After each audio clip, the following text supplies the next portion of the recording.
was as rare as her musical talent. Pain in the spine radiated into the pedal. The white cloud went over her right eye and swept over her long black hair, which illustriously covered piano keys.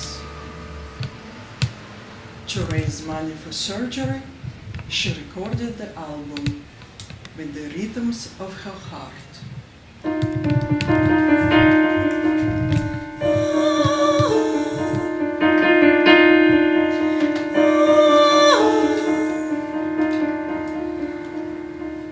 Was her partner told about the tumor?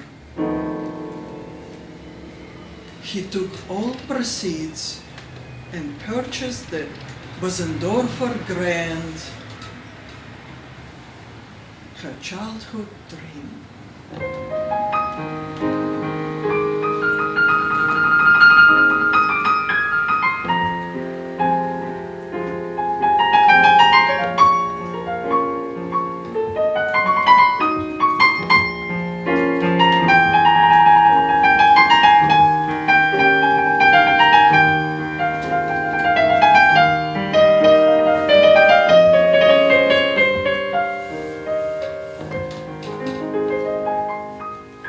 She opened the lid and lay on vibrating strings as in a surgical theater.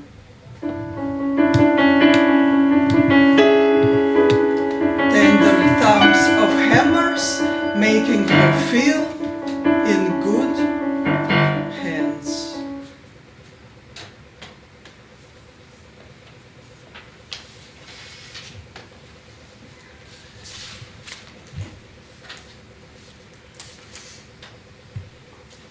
A sauce stealer. Someone whistled behind me,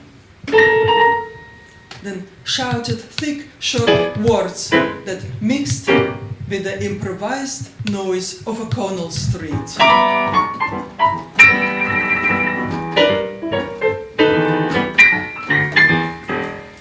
I didn't pause, imagining that I had already walked quite far away from the point where my fingers had gotten in touch with the ludicrously limp, laughably little bags which I still held in my hands.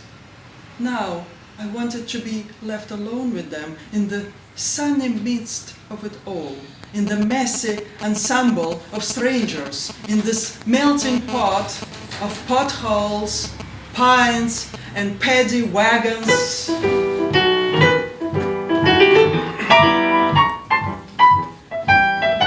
Trusting tourists and thieves,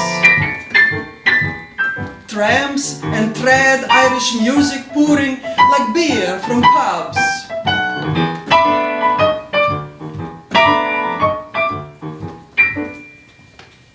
Be aware of pickpockets, said a sign in the ILAC library that I frequented for free internet to send emails to Arinushka, my 10-year-old daughter in Russia.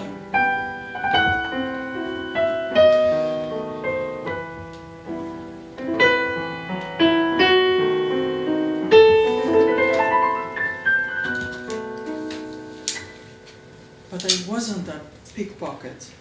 I was a sauce stealer.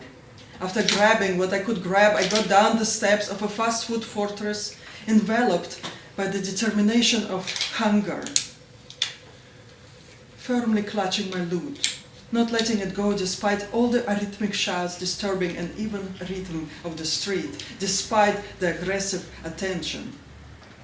We serve food 7 days, the kind and caring sign outside claimed.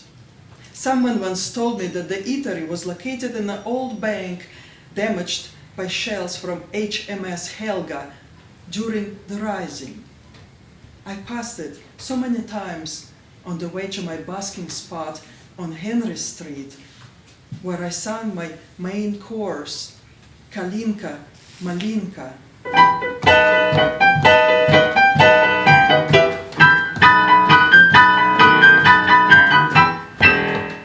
Sometimes side dished by the accompaniment of an accordion, that it made me feel welcome.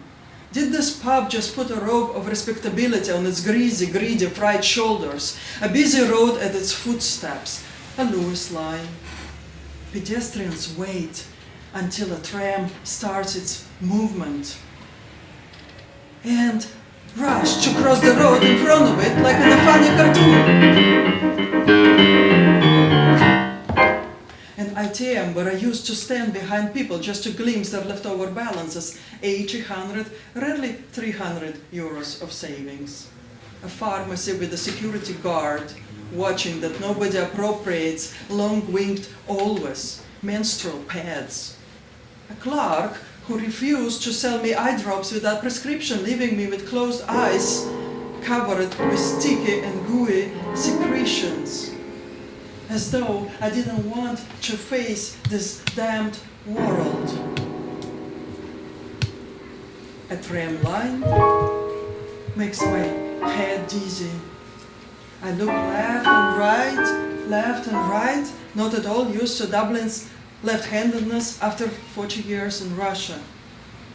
Under my arm, there is discounted soda bread from an always packed Parnell Street Aldi. This time examining carefully. Last week, it was covered in blotchy green spots. Nothing to do with leprechauns.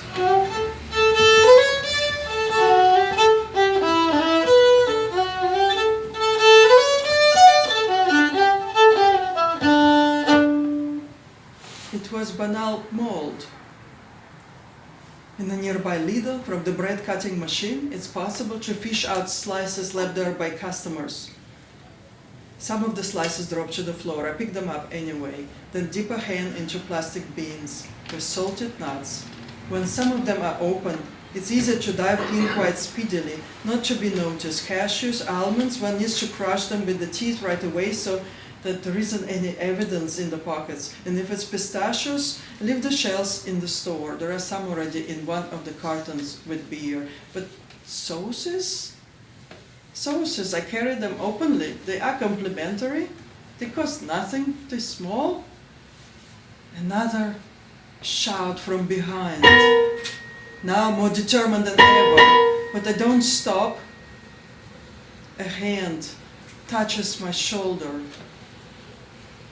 A threatening closeness. I didn't bother to hide the sachets, even though I could while walking away. But I decided not to for the fear of making a scene, for the shame of being searched. I carried the pouches without concealing, together with the bread for 45 cents and a can of beans for 23 cents. When you wash them with cold water, there is a white foam. The foam similar to the one that forms at the mouth of the crazy guy who causes himself up in a sleeping bag near a tall office building on George's Quay. I know that between Kalinka Malinka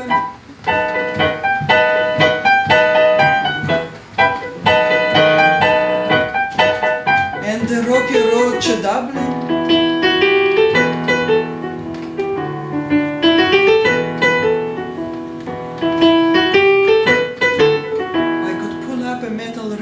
eagerly gorge on my beans. If they were not from Lidl but from Aldi, I need a can opener. But the vintage tool that looks like the Soviet hammer and sickle is in my attic. My attic. It's a tiny shivering space, a sort of Siberia that I rent from a Latvian landlady on the Dole who used to administer illegal abortions at home. She gave all these Polish and Thai women a pill and then watched that they didn't die. A Lithuanian neighbor rented her to the police to make sure he's on good terms with the immigration. She spent one night in the jail and was released. When she thinks I waste her resources, forget to turn off the light, dry the utensils, or misuse a washing machine, she puts signs in 4 languages on my door, which leads to the attic. Не забудь выключить свет. In a kettle, boil only the amount of water you need for your cup. Na ban úsáid as a machine níchán níos mó na óraháin sa seachtain. Má táhaid éiad trimí úsáid an rádicho. Nos lauket savas karotas undaxias ardvieli. Sometimes I'd like to use the rusty but sharp-tipped can opener I brought from Russia on her puffy face. Give me back all that sauce, the Irish lad says. He finally caught up with me after following me for quite a while.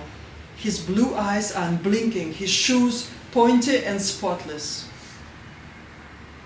A young guy, half my age, in a crisp white shirt with a red bow, with a perfect coat. His hair is the color of wheat. I thought it was a done deal, that I got away, that nobody spotted me when I entered a dark hall and approached one of the tables. But I was prematurely happy with my petty gain in this big, powerful city of Oracle, Google, and hopes. Maybe I didn't pull those 2 tomato sauce packets fast enough out of ceramic container to have a proper meal this evening, the sauce, my bread and my beans. A packet with mayo was almost glued to my fingers, but I didn't want to be greedy. I only craved a little extra to spice today's supper. Something in this bustling place full of office workers and wandering foreigners. The emerging energy of the enigmatic gem of a city that the BBC recently called the second Silicon Valley. The place where Facebook and Pfizer could enjoy the appealing corporate tax rate of 12.5%. Today, the sun shone brightly in the very center of Dublin.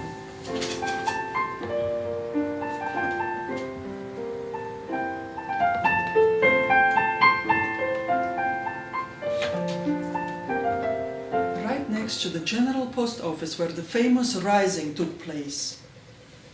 The post office from which a week ago I sent a cream dress purchased at St. Vincent's charity shop on George's Street to my daughter in St. Petersburg. Near this post office, a busker from Poland, thirsty from singing, ran after a cart on wheels with hot coffee but was reprimanded. This is for the homeless. She wasn't homeless. She shared a room with 3 Brazilian dancers.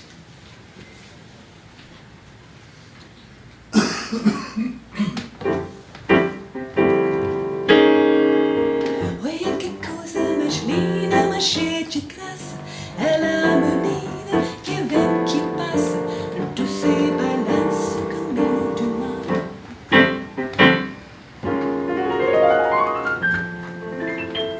Sometimes, a Hungarian tightrope walker joined them at night.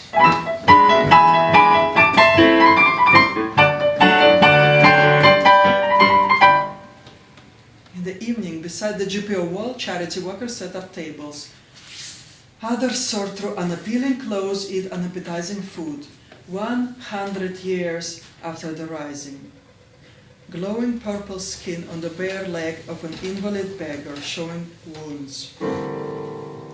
An Irish acquaintance notices, as a matter of fact, I thought they already halted all celebrations, but first they reenacted the funeral of the Irish Fenian leader and paid tribute to the rising itself, and then, when we thought it was over,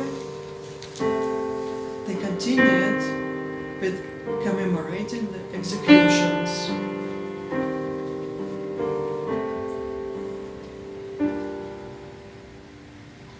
The day before yesterday, I was very lucky. The credit card machine at the sushi place broke. Customers stood with their sushi waiting for it to be fixed, plastic containers in hand. They also waited for the chosen hour when it would be half price. I mixed with the crowd, picked up a coin in a corner. Russian folk wisdom claims that when you pick up pennies, you pick up somebody's pain, somebody's fickle ill fate. 10 cents forgotten in a ticket machine at Tara Station. A penny by a bird's feather on the Rosie Hackett Bridge. 2 pennies at the entrance to Spar. An hour more and I'll have enough for my regular can. There was a double paper bag with leftovers of edamame left on the table in the sushi bar. I took the cleaner one, put my stolen sushi container inside, purposely strolled through the crowd, quickly mixed with the improvised ensemble of people, walked towards the grand social pub.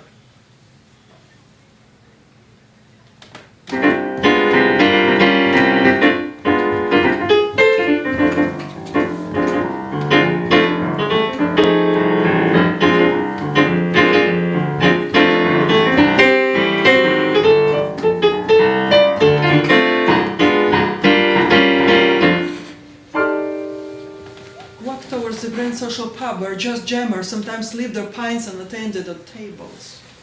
Walked towards a bus stop and disappeared in the distance. Under the roof of the bus stop near the Leafy, quickly ate everything. Escaping the barbaric and backwards Putin regime, I want to be Irish. Stared at the emaciated bronze skeletons in the Dublin docklands. Learned about the Great Famine and Phytophthora infestans, heard about the ruins near Rathfarnham where they caught Emmet, who took part in the rising. Apparently, he frequented the area to make love to Sarah Curran, his girlfriend. She was disowned by her father after Emmet was hanged. My fingers still grasped 2 packets of sauce that would go so well with my beans. I don't want to let them go. My dream about today's tasty dinner. Mixing all of this together in a plastic bowl, having a proper meal under the sun. The young guy firmly holds my shoulder in his leather jacket, repeats, "Give me back the 2 packets of sauce." Looks into my face with a certain persistence that shows that he won't waver. He won't go back to his eatery with the reassuring sign, "Food served 7 days," unless he brings the sauces back. On Sunday, I went to Marley Park.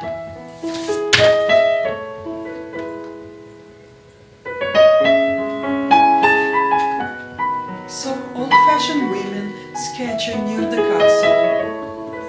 Then meandered through the myriads of emerald parks. Flowers flourished in this fertile land. The freshly green grass looked well manicured. At Pierce's house, they reenacted the rising, surrounded by the solemn black and white portraits of the glorious dead. Sang the Irish anthem.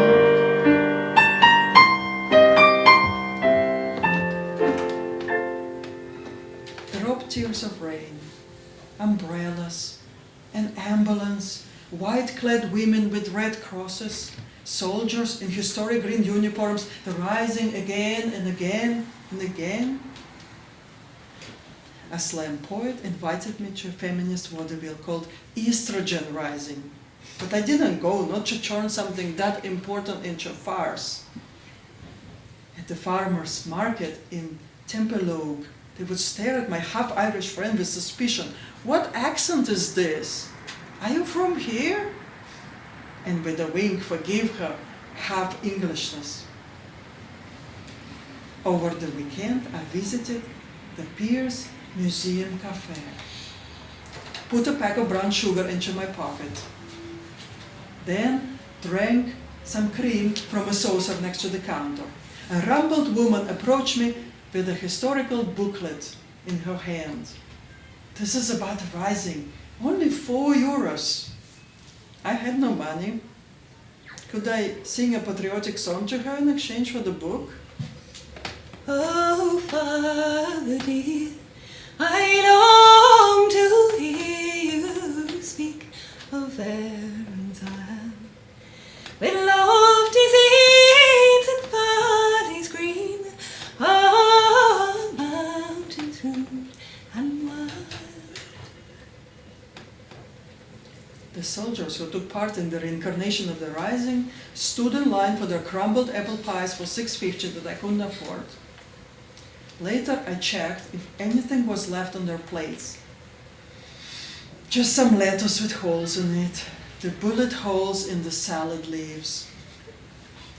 My fingers let go a little, but I didn't want to part with the sauce. I still believed I could keep it.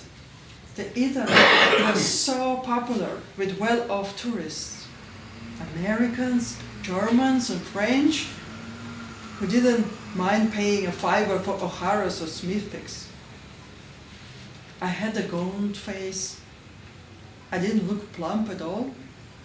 I didn't eat anything until this evening. Why was it so important for this young Irish man